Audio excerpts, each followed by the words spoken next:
My fellow writer over at Pucks and Pitchforks, Jersey Joe, accompanies me on today's episode of Locked On Devils. We're going to look at some interesting numbers for the Devils in terms of their efficiency and hear it from the perspective of Jersey Joe. There's a lot to discuss on today's episode of Locked On Devils, including looking at some of the young up-and-coming players and how they've been doing during the course of preseason. Buckle up, everybody. You're Locked On Devils, your daily podcast on the New Jersey Devils. Part of the Locked On Podcast Network, your team every day.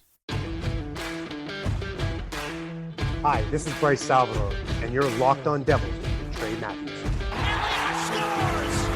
Oh, Stevens stepped up, nailed it. Brodor's got the puck. What a shot. The Devils win the Stanley Cup. Alrighty now, what is up, New Jersey? Welcome back to the Locked On Devils podcast here on Locked On Network.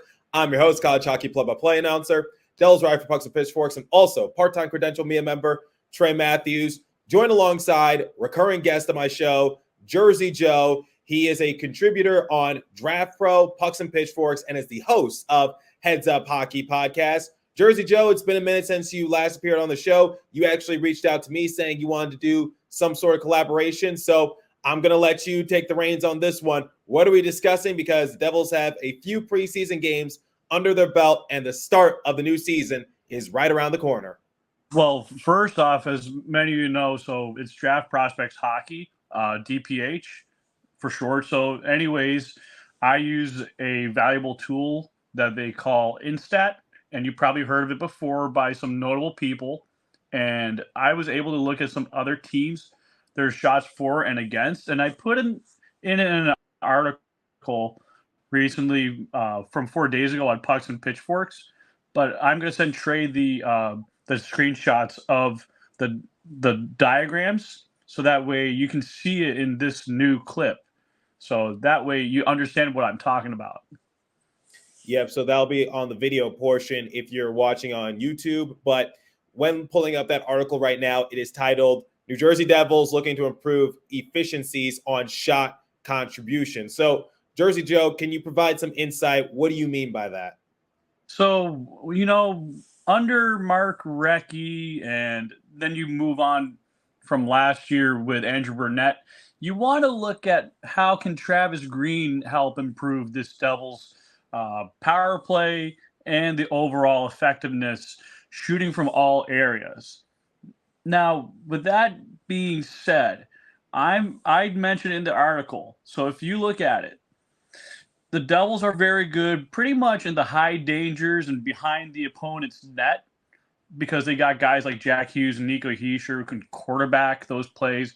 Adding a guy in like Timo Meier can drive plays behind the net, but also guys that play the bumper and shooting from the points really shoot a lot more. Now you add guys like a Tyler Toffoli, a Nosek. Those guys contribute more there. They're just going to stabilize that. However, you want to look at the weaker areas, especially like further out. You want to look at like the top of the blue line on like when you're just trying to hold a zone. You need to get pucks on a little bit more frequently, but also opponents do have to be careful with you because they want to block those shots. They want to make you shoot wide. So Devils got to pass a little bit less. So, yeah, that's something I've been talking about the last couple of episodes in which why I think the Devils were a mediocre power play team last year is because they passed the puck around too often and it slowed down their momentum because I think you and I both know and everyone knows the Devils are a fast-paced team. So they like to get those shots off the rush. They like to work east to west. But the problem is on the power play, it forces you to slow down a little bit because you got to be meticulous. Like, where are the openings at? How can you collapse the defense? How can you make sure that your opponent doesn't get a stick on the puck? Because they're not looking for the shorthanded goal more times than not. Depends on the repertoire, depends on the player's skill set. It's not that cut and dry. But I think it's safe to assume that when a player touches the puck and they're on the penalty kill, they're trying to blast it down to the other side of the rink to kill some time, go for a line change so that way they're not on the rink too long. So that way they can get their player out of the penalty box pronto. But the point I'm just trying to make is that the power play forces teams to slow down And I think that's the issue that the Devils had, which is now they're kind of in uncharted territory because they can't outrun their opponent. Now, how do they efficiently play? Don't worry, there's still more in store. But before we continue, I want to tell you guys about DoorDash, an OG sponsor of Locked On. Great that they are back with the network. So need fresh groceries for the week, but don't have the time to go to the store? Try grocery delivery from DoorDash. You'll get everything you want delivered when you need it, right to your door. You've entrusted DoorDash to deliver your restaurant favorites, and now they could get grocery delivery that actually delivers too. With thousands of grocery stores to choose from, you'll find the best in your neighborhood and boost your local economy with each and every order. You'll get exactly what you ordered, or they'll make it right. So sit back and enjoy quality groceries just like you picked them yourself. You want even more value? You can save all your grocery and restaurant favorites with a $0 delivery fee on all eligible orders with a Door Pass membership. With all easy substitutions right in the app and best-in-class customer service, DoorDash delivers groceries exactly how you want it. So get 50% off your first DoorDash order up to a $20 value when you use the code LOCKED at checkout. Limited time offer, terms apply. That's 50% off up to $20, no minimum subtotal, and zero delivery fees on your first order when you download the DoorDash app in the App Store and enter the code LOCKED. Don't forget, that's LOCKED for 50% off your first order with DoorDash.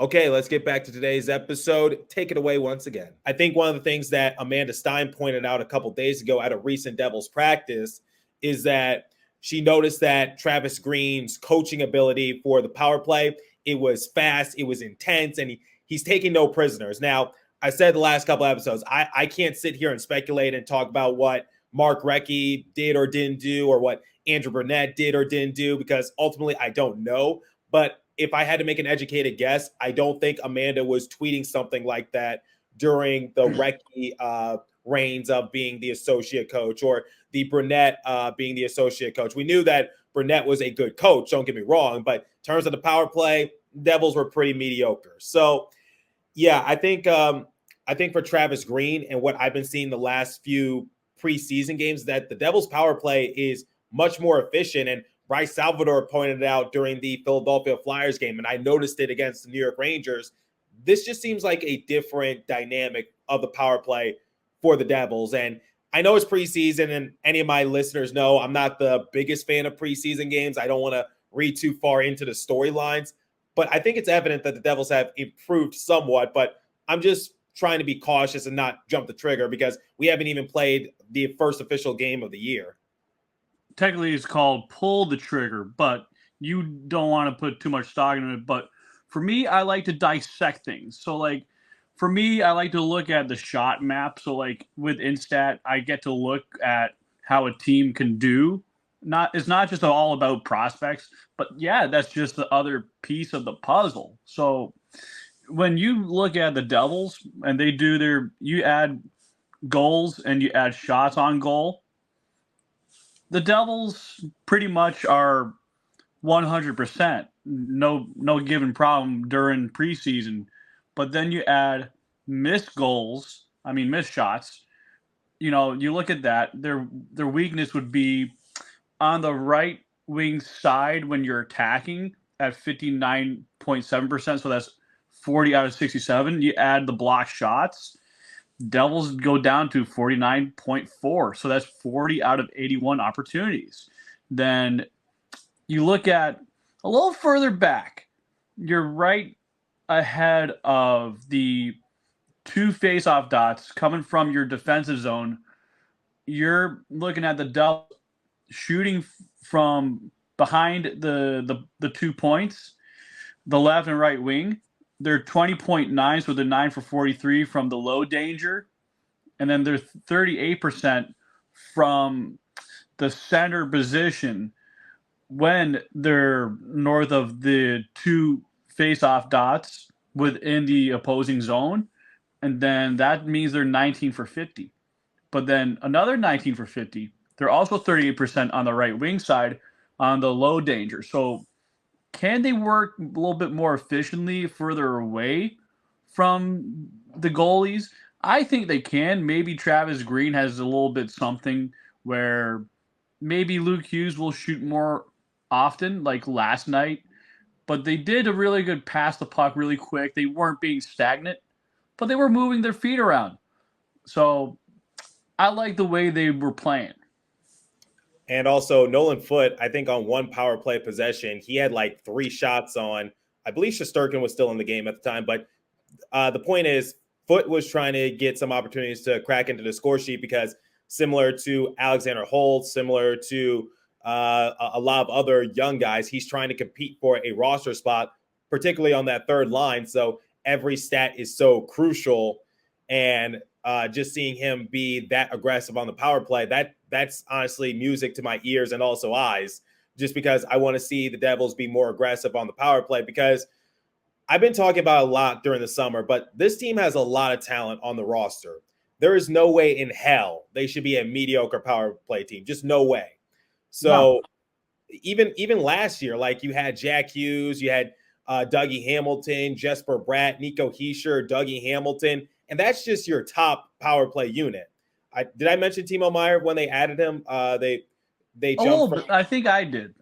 Yeah. They jumped from the 18th position to the 13th position come the end of the year. And then on the second power play unit, I think that's where people took exception, because it's just like the Devils were very top heavy on the power play, at least for the first unit. But then come the second unit, people didn't really have much faith in them. But I think Dawson Mercer was definitely a game changer for Devils, and adding Tyler Toffoli definitely gives you more options. And Luke Hughes actually looked pretty good on the top power play unit for Devils against the Rangers. And keep in mind, that's Luke Hughes' first preseason game, because I mentioned it on my show, but he's been dealing with some soreness. He's been dealing with a nagging injury that's been sidelining him for a few weeks now. He didn't participate in Prospects Challenge. He didn't participate in training camp, but now he's back in preseason, and it's similar to what we've been talking about during the playoffs. Jumped right into the fire and is playing efficiently. I will say, like, when you were probably 18, 20 years old, when we both played sports, it doesn't matter if you play hockey or not, but when you're young, you get a little nicked up, it doesn't really bother you a whole lot. And your recovery time is a lot quicker than someone who's like my age, 34. You're probably, 23? So 24. So 24, you're still a young guy to me. So you're going to recover quicker than I will. So what I'm saying is about Luke Hughes is that even when he's playing a little bit ginger, he can still jump and do all the aspects he can do. He's just swift, agile. He's smart. Look, when the Devils were on that penalty kill in the second period, he was running like a running back on skates. He was agile, just killing the penalty off, looking to see if he can go for a shorthanded goal. And that's just one little aspect of his game that he's going to be doing all year long. If he can be on the first penalty kill, mind you, say that. So how do you think the special team units are going to hold up for the Devils come the next season? Because I think, other than like the goaltending, I think their biggest issue is like being on the man advantage, because their penalty kill was good last year, but their power play was where people were iffy on it. So this is where I'm going to go a little bit on a kind of a hot take, maybe a mild take.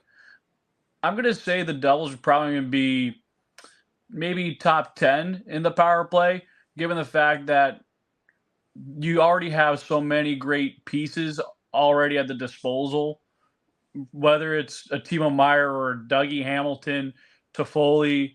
I mean, if Alexander Holtz, mind you, starts getting going actually full time, look out. Like top 9, creating a top 4 could be really dangerous for opponents. I mean, Alex Holtz is, to me, he looks lighter.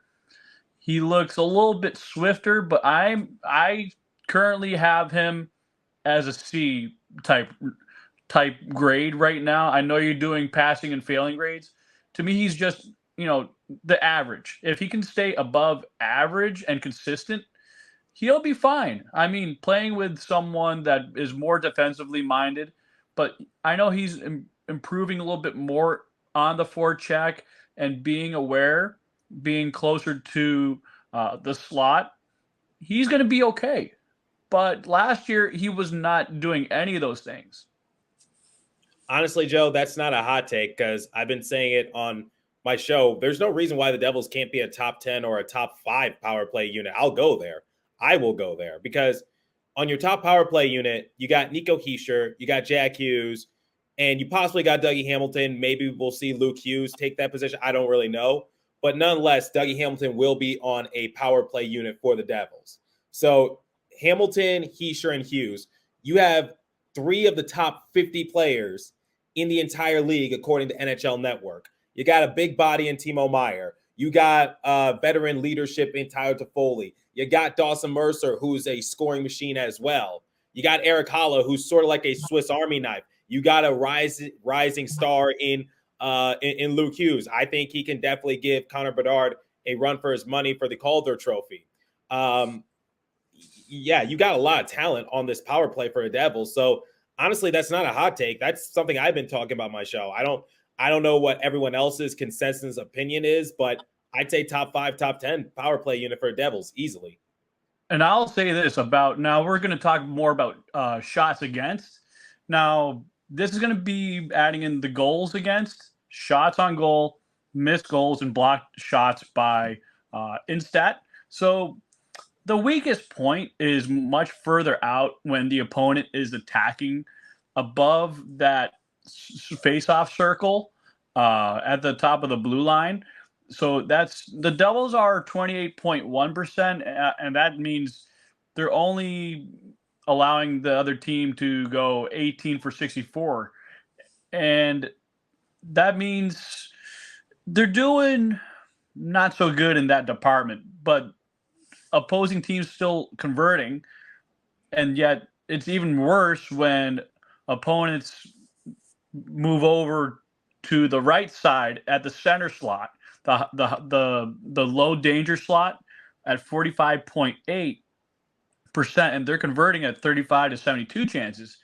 Now that needs to change. That really does need to change, because one of the things I looked at last night when the Devils were allowing the bottom 6 of the Rangers to get a little comfortable setting up on the umbrella attempts.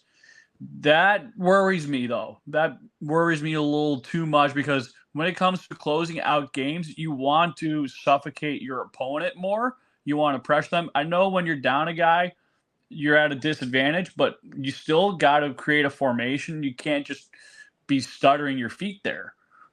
However, I mean, everywhere else, they are pretty much set. Like, they kill off things. Like, behind their own net, they were 75% effective, 3 out of 4. Like, guys like Kevin Ball covering the zone, looking good. Shimon Nemec looking really solid, covering his man, and just blocking shots, just being a pest, doing your thing. That's what I want to see. So you actually touched on something that I actually want to ask your opinion on, which is Shimon Nemec and the possibility of him making the opening night roster for Devils. Because the thing is, we thought it was going to go to Colin Miller, because Colin Miller is a solid contributor. And I think the point is just to take the Devils want to take their time with Nemec. Like, there's no rush. There's no reason for him to, be thrusted into the fire right away. But he's proving himself quite well. He performed well defensively at the Prospects Challenge. And now in terms of being in the scorebook, he's actually doing well in preseason. 2 preseason games down, he has 2 points. He has a goal, he has an assist, and he's ruffling the feathers of his opponents. So Shimon Nemec is your guy. I think you were the only one at the draft party to actually cheer and say, yes, we got our guy. We got my boy. So yeah, I want to hear your thoughts on Nemec. Do you think it's time for him to make the opening night roster, or do you think the smart move would be to leave him in the AHL to begin the season?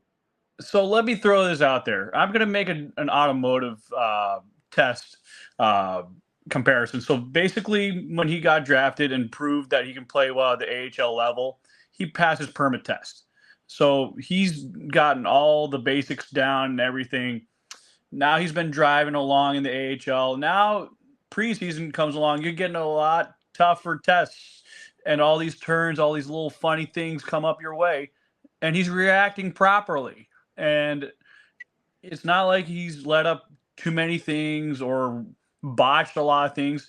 And last night, the Devils could have been up 3-0 had he not got robbed late in the period.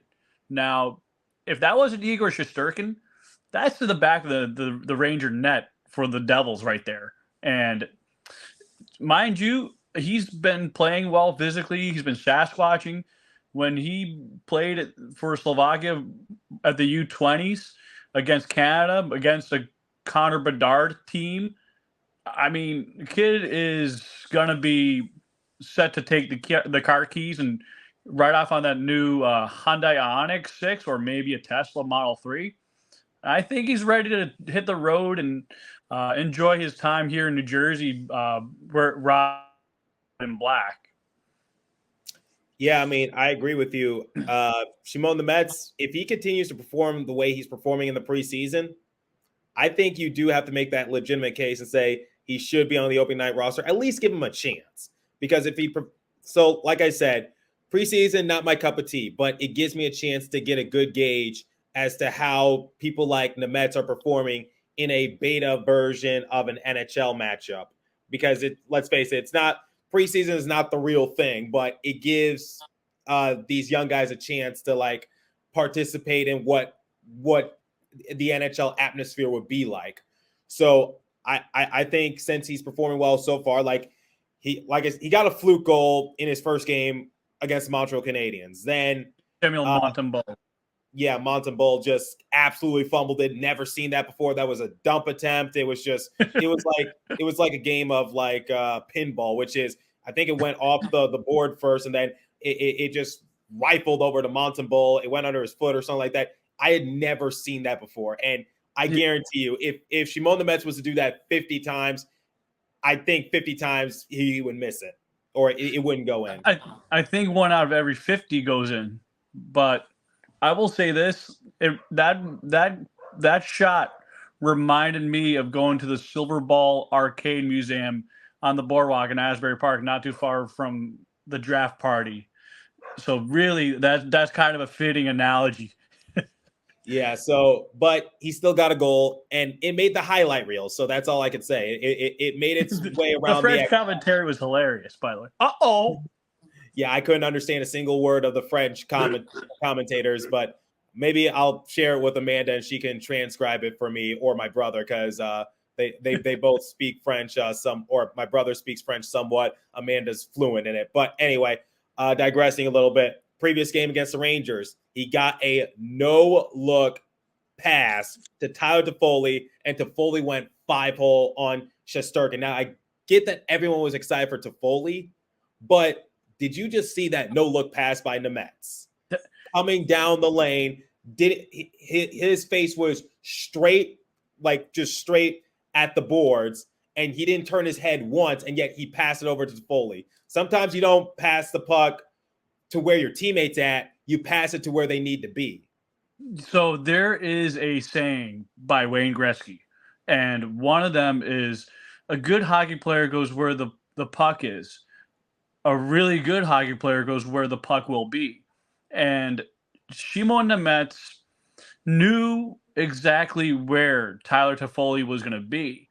And I saw a similar pass, mind you, by Connor Bedard with that pass to Athanasiou in overtime. So when you see these elite level skaters, they know, just a few frames ahead in their mind, they know when to make that high level IQ pass. So when I said to you a few drafts ago, Shimon Nemets has one of the best level hockey IQs out there. I said that for a reason. Am I surprised he was able to do that? A little bit, but he's given it a test run.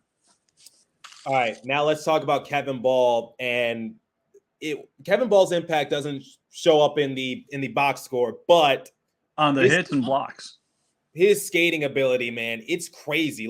He was catching up with Jesper Bratt on I believe it was a 2-on-1 advantage for the Devils, side by side, and he set up Bratt beautifully. And Bratt's 5'10", 170 pounds, and Kevin Ball's 6'6", 230. And yet he is skating just as fast as Jesper Bratt, who's a forward, and Ball's a defenseman. And the fact that Ball is full steam ahead and just side by side with Brad, not lingering behind, not falling behind. It was just incredible to see. And it's one of those things where I said, I know Brad scored and that's great and all, but let's talk about the skating ability by Kevin Ball. So back to Kevin Ball when he was playing for Canada during the World Juniors a few years back before COVID started. This is when Russia was able to play in the IIHFs. So he was able to make a consistent impact offensively a little bit, but he was a very, very Sasquatchian guy when his younger days. He was more broad, like physical guy, but still able to shut down Russia's best top 6 players. And when he skated for his size, I was like, this kid the Devils got now is going to be something a lot of people misunderstand at this time. But when this kid gets to the Devils prospect pool stage in New Jersey, something different is going to change for a lot of fans to notice. And when I've watched him more from his AHL time to being in New Jersey, seeing him in person, I'm not that shocked as you are, but his agileness for that size is one of the reasons why you don't trade a guy away. It's why you like guys like Ryan Graves walk. Yeah, well, Luke Hughes kind of took the spot of Ryan Graves. Let's be honest, but right, just a little throw in. Yeah, I get you though. I definitely get what you're saying. So, yeah, Kevin Ball's performed really well in the preseason, and his impact doesn't show up on the box score, but in terms of his skating ability and what he's doing in his own zone, that's impressive. And James Nichols actually, mentioned recently saying, like, if this is the Ball that we're going to get during the regular season, then consider the missing defensive spot filled, because Damon Severson's no longer there, Ryan Graves is no longer there, like you just mentioned, but now Kevin Ball's sort of that replacement, and I think everyone's getting excited for it. And I will say this: I'm not surprised by the way Colin Miller played physical last night. I just think it's going to come down to the last game where Lindy Ruff does say, Fitzy and I just said, maybe you need a couple more games in Utica before we allow you, Shimon, to come full circle and play on the team full time. I think Colin Miller will probably edge him out a little bit, but at the same time, I think it's good to have a little insurance policy. Yeah, but I think Miller would, make the opening night, or he's going to make the opening night roster. But in terms of being a starter, like playing every day, what would edge him out is just obviously he's a veteran. He's played in the league before, and he played the top defensive line minutes with Dallas last year. But we saw what happened during the playoffs. As the playoffs progressed, he became a healthy scratch, and that's why the Stars were willing to give him up for a draft pick in a 5th round draft pick, not in next year's draft, but the year after. So we're talking 2025.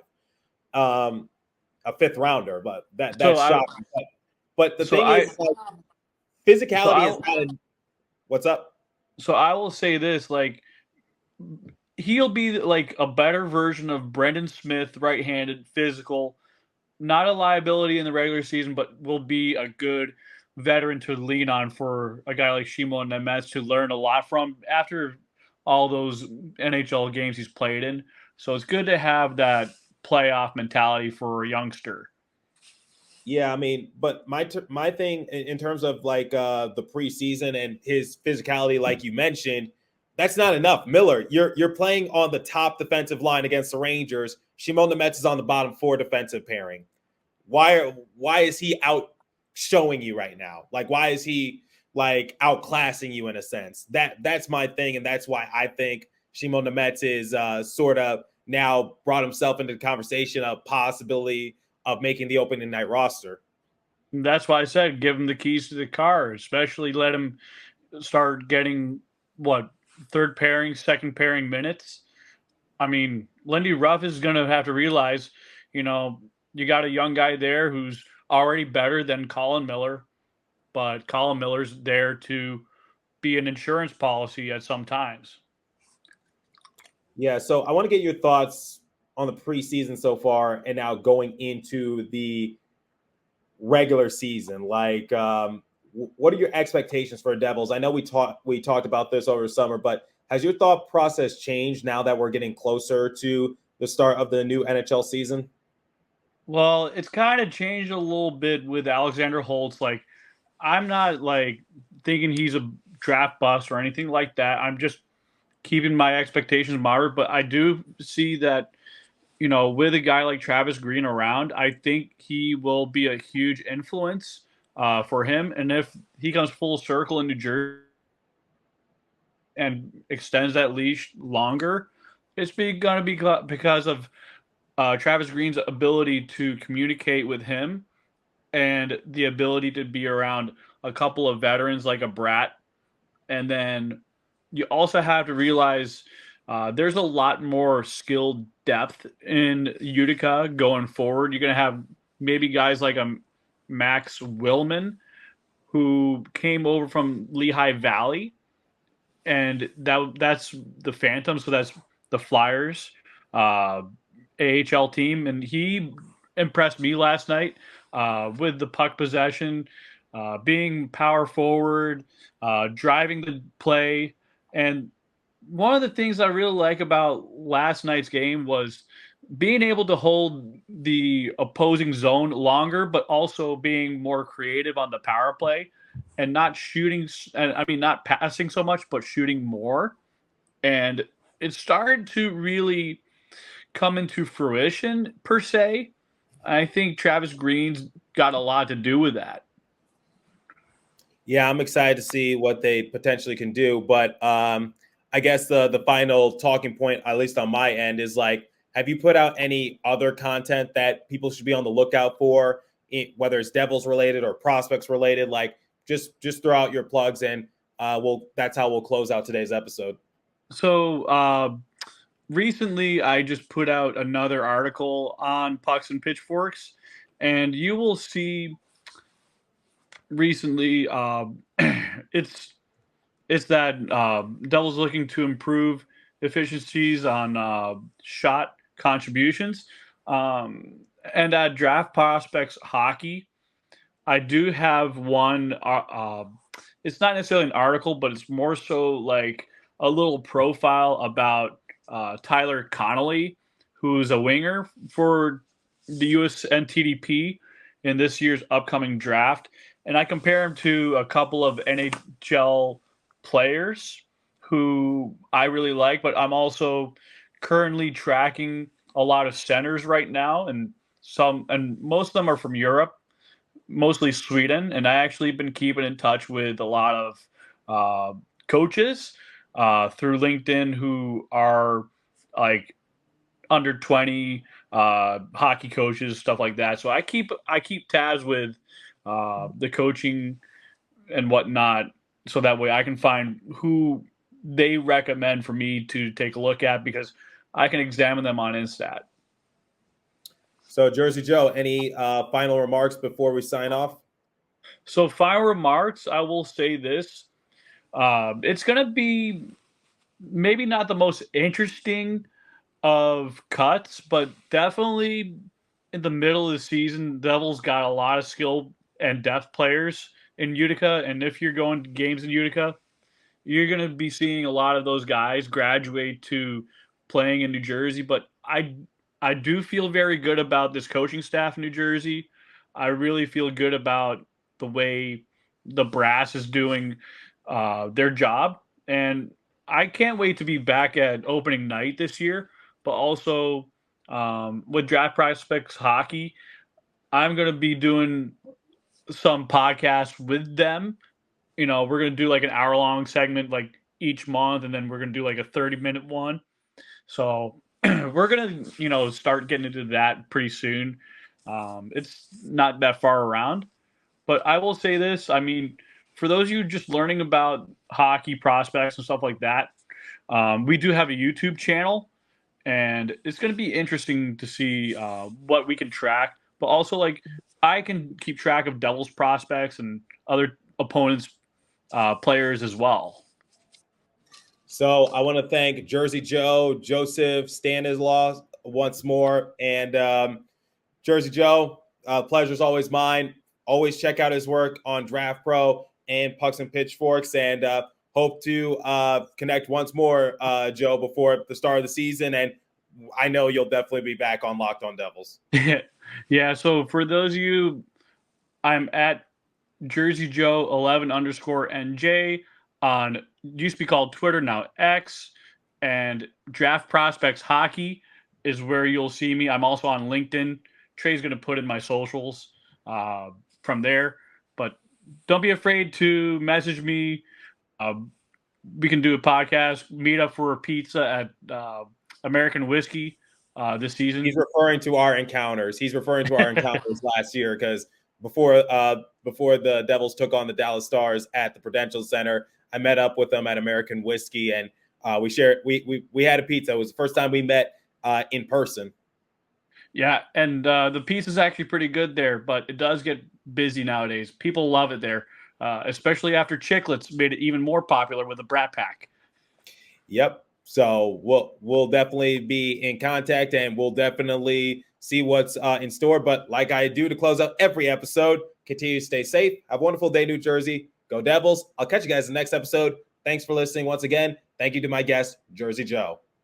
Thank you.